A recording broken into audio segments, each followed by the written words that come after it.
No, I mean, architecture is political. We gotta add that stuff. Indeed. We're tearing down communities to build multifamily, and you have to understand we are creating displacement. You're displacing Black and brown folks, and they don't come back.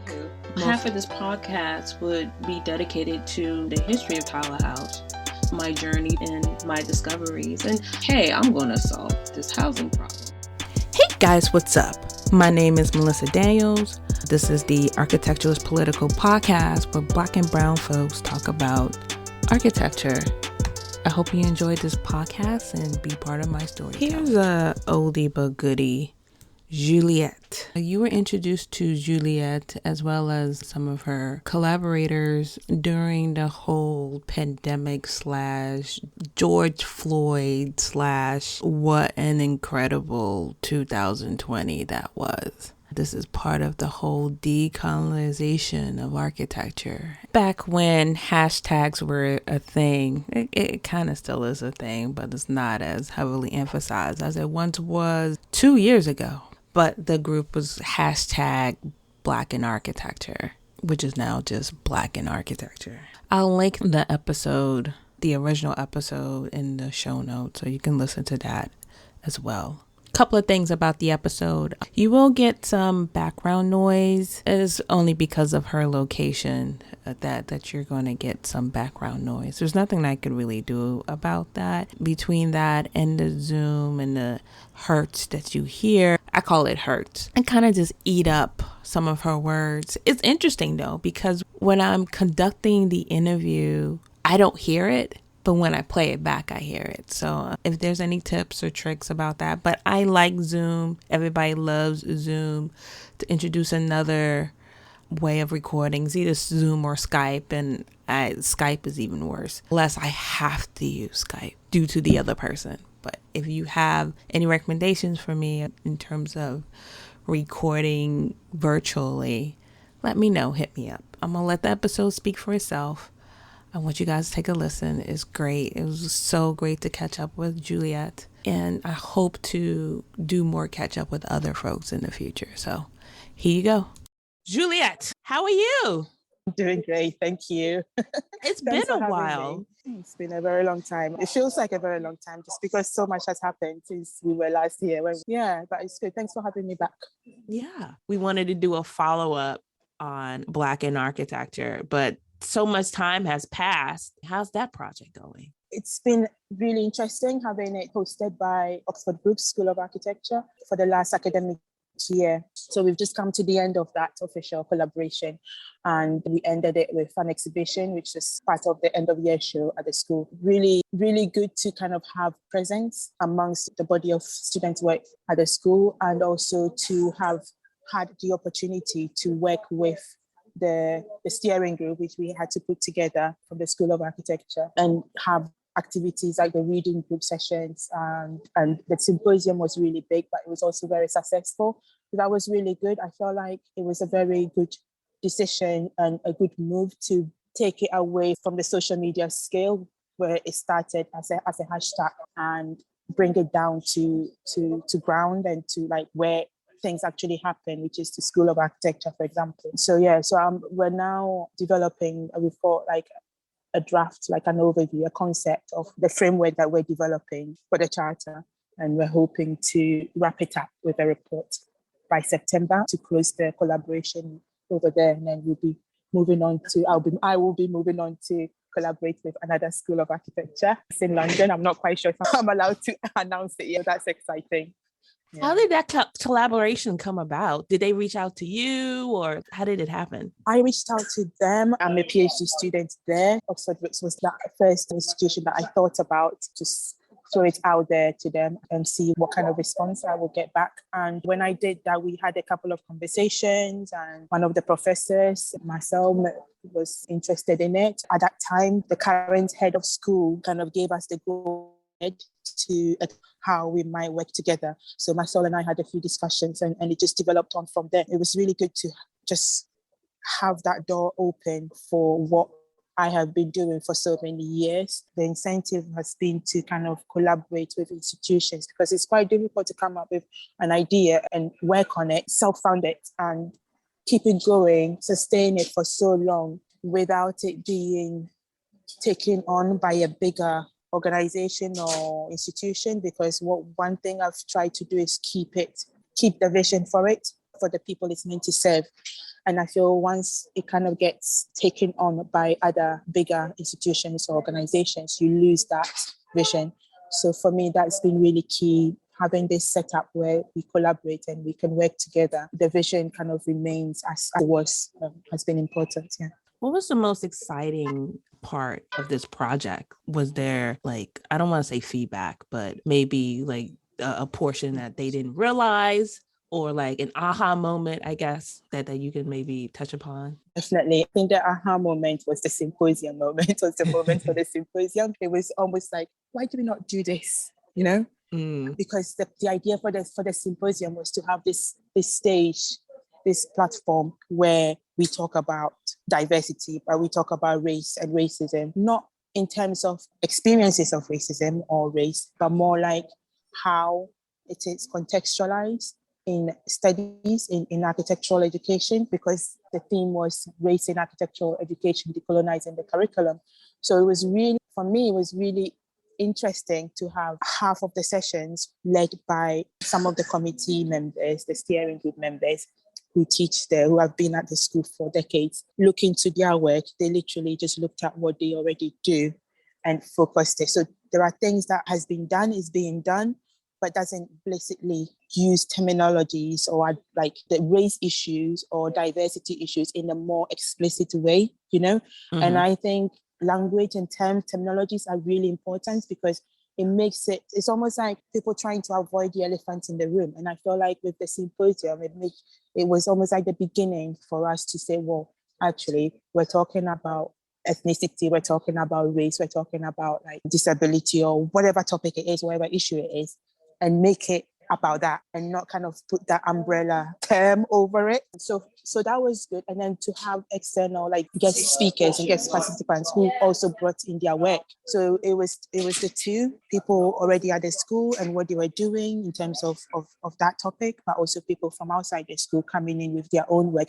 And it was exciting for me because I absolutely loved the fact that I invited people who I've previously worked with, but also Neil I hadn't worked with before, but to get him to take part and talk about what he's doing. And there hasn't been any platform that embraces the work that people from minority groups are doing. I know this is a term that's a bit controversial to use, but Nana and Bushra, they had worked with me on the Architects project where they took over the Instagram account before, and I just absolutely love what they are doing. So it was really important for them to kind of embrace it and take over with a workshop session at the symposium. But for me, it's always about highlighting and bringing people who are working on these issues or who are doing important work, but often are not. We don't have the platform over here anyway in architecture that focuses on work that isn't conventional. So yeah, that was interesting for me. The Architects project, how did you come about the name, the mission and goals?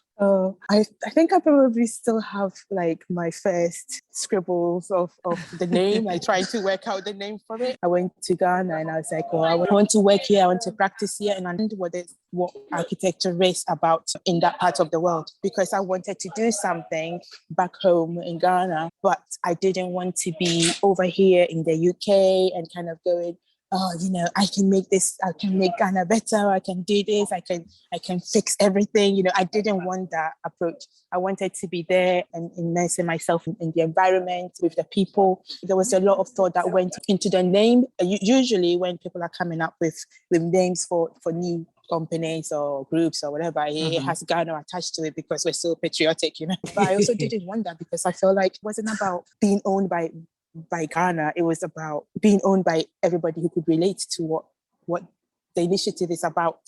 And once you attach that nationality, and I thought it would make people hesitant. If you're not Ghanaian, then you feel like, well, maybe this isn't for me, Yeah. And I felt like it could have potentially made it tricky for people to come into it or to relate to it with that name, if Ghana was attached to it. So the abbreviation, obviously, TAP was also important because it was about tapping into. So I was like, the idea of me thinking, well, we have so much resources. I wanted to approach non-government work in a different way. So less of the charity and more of the, well, we have the resources. We have professionals who practice architecture. I'm here practicing architecture. Like, the resources are here. Why are we not tapping into it, And that was one of the incentives for the name, but also for the initiative itself, because I was just really against the idea of certain organizations going into these kind of places like, Ghana, and putting up like school buildings and like interventions, social interventions, when we have expertise there, local expertise there in Ghana who could equally carry these things out. So for me, that was the incentive to start this initiative, because I had already struggled when I was in my architecture career and studies. I had struggled to get into those spaces, the kind of organizations that they do charity work for places like Ghana. There's some kind of exclusivity to it. Certain people end up working in these charity organizations, and I felt like every time I had tried to take part, I was either met with people who were not so open to someone like me, and that kind of idea, that narrative that the West knows best, it didn't really agree with me. So as I kind of developed through my studies, my career, I felt I developed the confidence to kind of take my own position, and that position was to start this initiative, because over there, when I was there, I was building the network and I was kind of connecting with people who thought similarly to me. So it kind of built up my confidence a bit more, and I just went for it. I felt like this is really bringing back memories, because I feel like we touched upon it the last time we had this conversation, like the West knows best mentality, and how we come in to the continent of Africa and build, and thinking that we're helping the continent or some supremacist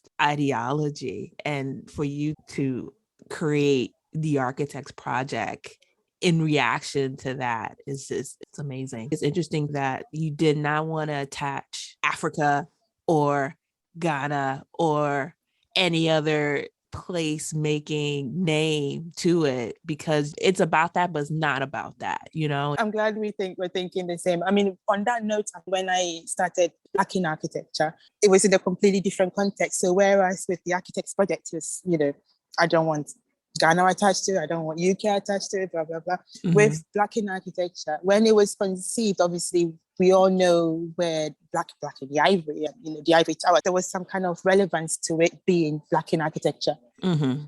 And so I think the two names are a bit different. The reasoning for the names resonates with what they're trying to do, because with the Black, it's like Black in geography, Black in science, Black in computer, so it has a place. There's a reason why it's that. Of course, when I didn't foresee it developing into the project that it is now, and now obviously I'm trying to make it, yes, it's Black in Architecture, but it's about the subject, Blackness. It's about starting from there and looking at race in a way, but the name is also personal for me, because that is how people will describe my appearance, that I'm Black.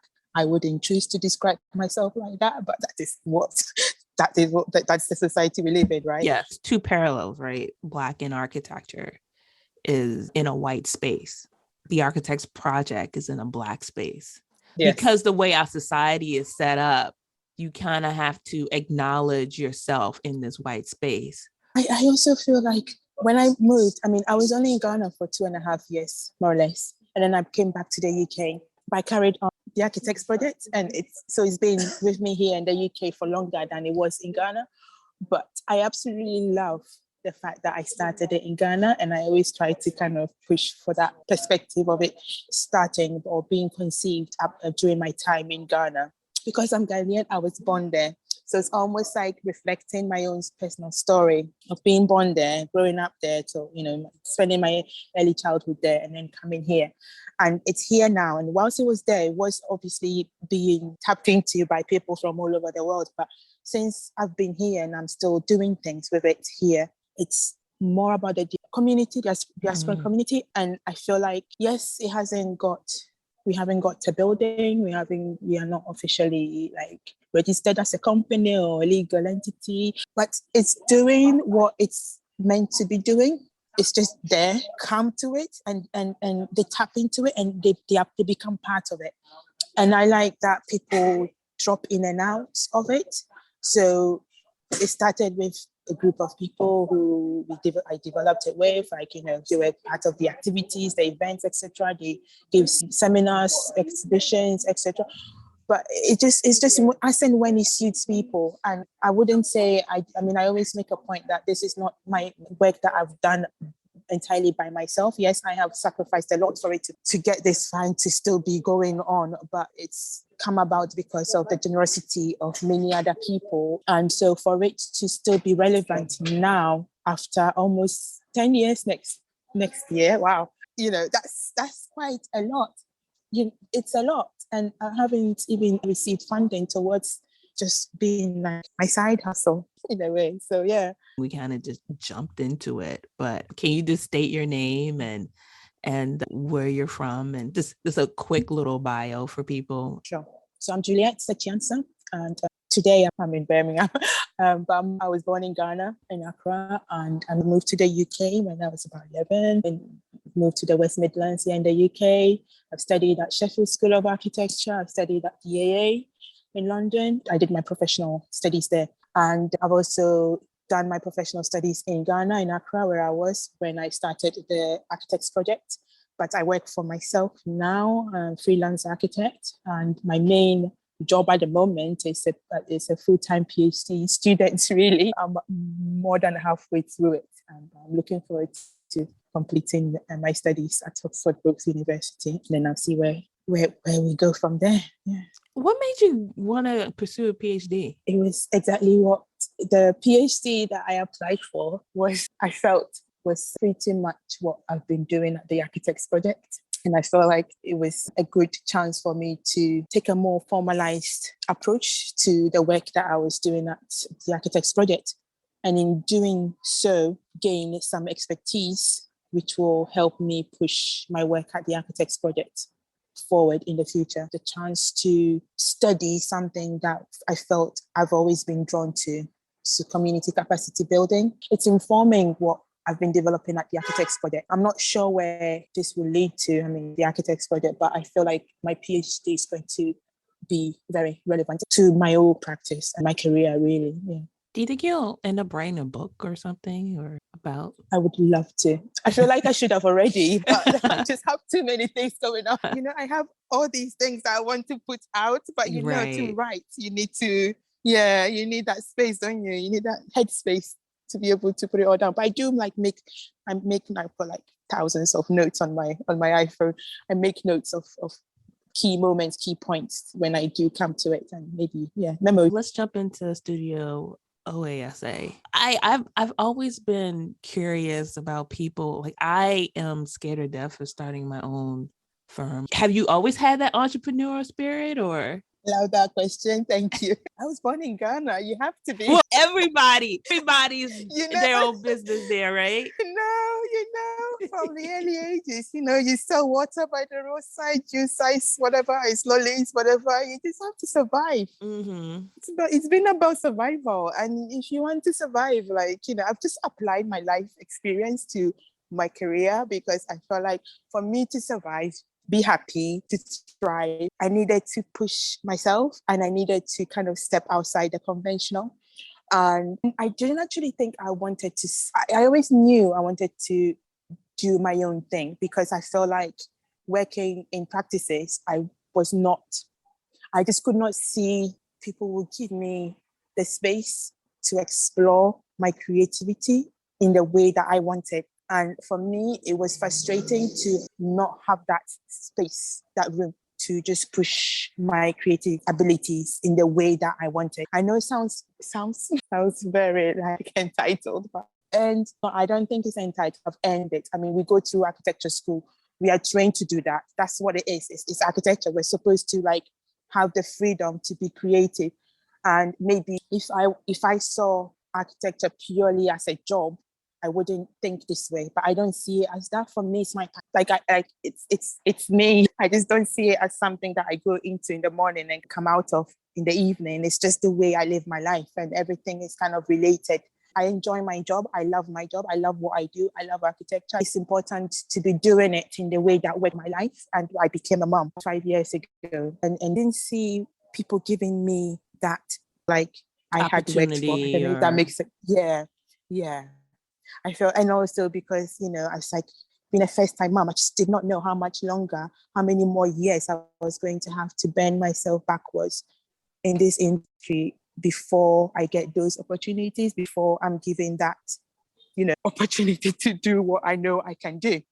So there was that. And then there was also just the financial aspect of it as well. And, you know, being a woman, being a mom, but also wanting to work, to pursue my career and not put that on the side, not pause that. It would have meant working very, very hard for very, very little. And it made sense for me to start something on my own at that stage in my life, even however incremental, however small, and kind of almost build on it it was also at the same time as starting the PhD. So the PhD was very, very intentional, but they felt like going through and kind of developing it to where I'm still developing. It's an emerging, I call it an emerging space. It's been good because I can take it at the pace that I works for my lifestyle at the moment. And I'm hoping that by the time I'm done with the PhD, I would have had enough time to know exactly what this space is about. And that's why I'm saying it's emerging, because it's 3 years now. And I'm finding that when I started it, what the idea that I had for it has changed and is changing, because I'm making it about me now.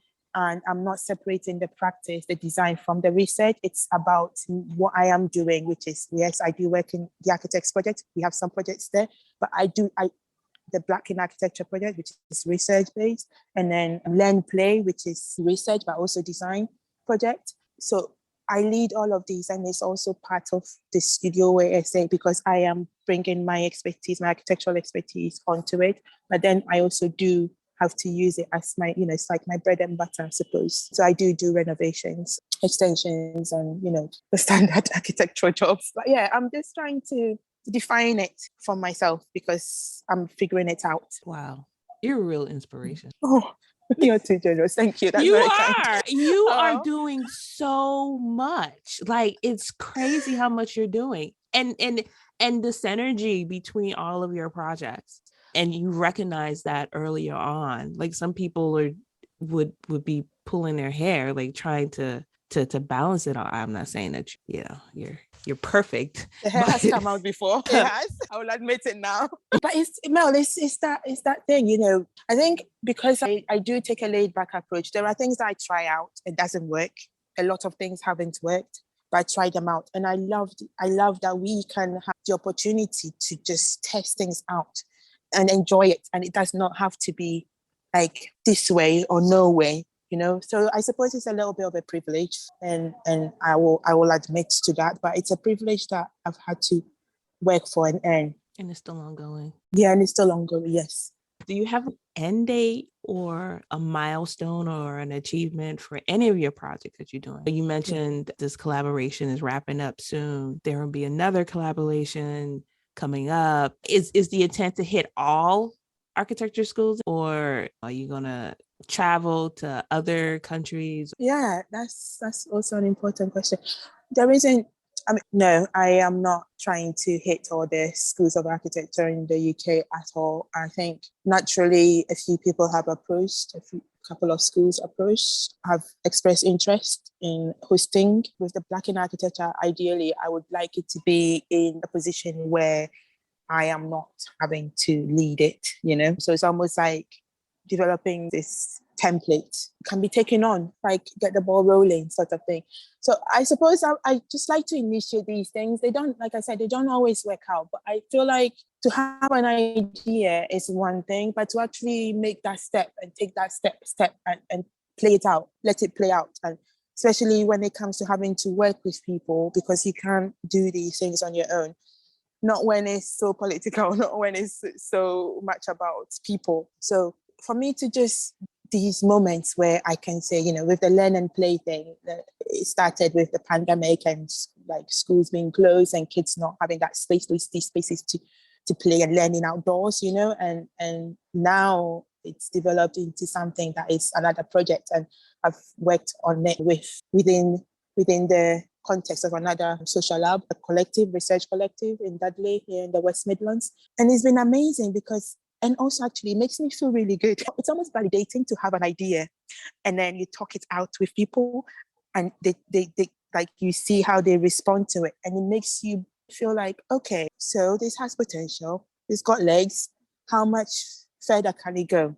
So it's been about that, really, just seeing how far things can go. Being strategic about how to play these things out is also important, especially when it comes to finances and also resources. And that's why I always do give credit to people for being so generous. But one thing that I have learned as well in the last couple of years, you might recall, is also for me to position myself in this, because for so long I haven't done that. And it got to the point where people were taking advantage of, as much as I appreciate other people's generosity, I also have to be very generous, and I have had to be very, very generous myself. And I felt like maybe that wasn't being recognized. So there was a point where I had to also acknowledge the work that I put into all these things. I get people writing to me or contacting me and they're like, oh, who runs this? Who runs the architects project? Are you a man? Are you a woman? This, and that. And it's like, well, because they ask you that question? Yeah, because I don't put myself in front of things like the architects project, right? I don't put myself it's not about me. So when I was starting and Mel were like talking 2013 up to now, it's been a long time. I haven't focused on branding it with my face, or with my name. And there's so much that has to be done that I do have very little headspace to be appearing in press and all that, it's quite a lot. So I feel like, well, people come into it and they are not quite sure who is who and who is putting what into it. I really like what you said, that the project is not about you. It's about the project. And just the curiosity of some people, like, who is this? Who are you? Instead of letting the project be the project. It's kind of like they need to put it in a category somewhat. And that's the whole point of the title, right? Is to be ambiguous and let the project be itself. You'd be surprised. I think one thing I can definitely say is that the success of these things are usually about how people will let you. Like, it just takes me back to when I started this in Ghana. I mean, the challenges I had to face personally, we will have to have another session. It was very different what I started in Ghana, in Accra. It was very, very different. There was nothing, because I started with the events platform, and there was nothing like that going on. And for me to be a Black person, a Ghanaian who had been in the UK, and people were like, you've been in the UK, blah, blah, blah. And to be back in my home country, so to speak, and trying things out. It would have been entirely different if I was white. The reception would have been completely different. Oh, yeah, I think most at definitely. the beginning, I also faced a lot of cultural challenges. My age was a big issue. My seniority was a big issue. The fact that people didn't know who I was an issue. I didn't have a renowned name or a name that was known in politics or that was known in the middle class or upper class or whatever. I'm just a regular person, okay, Mel, like, honestly. So it was almost like having to fight for my place in my own home country, that was very challenging. And when people did open up, it came with this limitations. I did struggle there a lot because over there, things can be quite personal. And I think it's not just there. I think certain communities, like our ethnic communities, often there are challenges in terms of us kind of holding each other up, and it can move from professional very quickly to personal. And I find it very difficult to navigate that. I have experience now in how to manage it, though, obviously. But, back then, it was a different thing. So, yeah. Would you say you have boundaries a mentor? Now, I have a very strong support group, and it shifts. Okay, so I don't have one person forever. I have people that, in my my support network, and it's nice to touch base. I mean, actually, since the pandemic, we've been having socials where we have just a few of us, very intimate group, and we just sit around and enjoy each other's company virtually. Just as an example of mentoring. Yeah, so that's been really important. Okay, we're approaching our time. So is there anything else you want to talk about or before we wrap up? I suppose I just also want to appreciate the work that you do, and I can relate to. Yes, it's really, it's encouraging to find someone else who is approaching architecture in this way. And like I said, when I started with the Architects Project, which was trying to look at architecture not as, bricks and mortar, but as a subject, Mm-hmm. and in a context where it wasn't being seen in that way, that lens wasn't on it. And now, it's trending now. People are more aware and are more conscious about how the many layers of architecture and how they're all kind of interconnected. So to come across your work back then has been also very important. And I don't know, moving forward, how all of this merges somehow. But yeah, we could think about it. Thank you so much. It was such a pleasure to connect with you again all these years. Thank you. Thanks for having me. Hey, listeners. I have an exciting announcement. I decided to launch a membership program for the show, where you have a chance to support me and the show directly.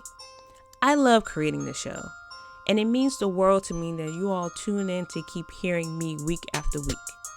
But it takes an immense amount of time and energy to produce. I want to keep the show going, and I want to invest in its growth. And I also want you to become a partner with me in this journey.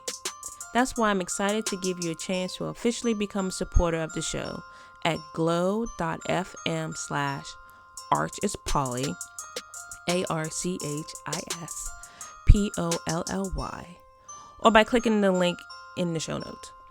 It's quick and easy. It takes less than 30 seconds and just takes clicking a link in the show notes and using Apple or Google Pay. You don't have to create any new logins, and you can contribute as much or as little as you like. If this show is part of your day or week and you like what I'm doing, then visit glow.fm/archispolly, all one word, and support me and the show in any way you can today.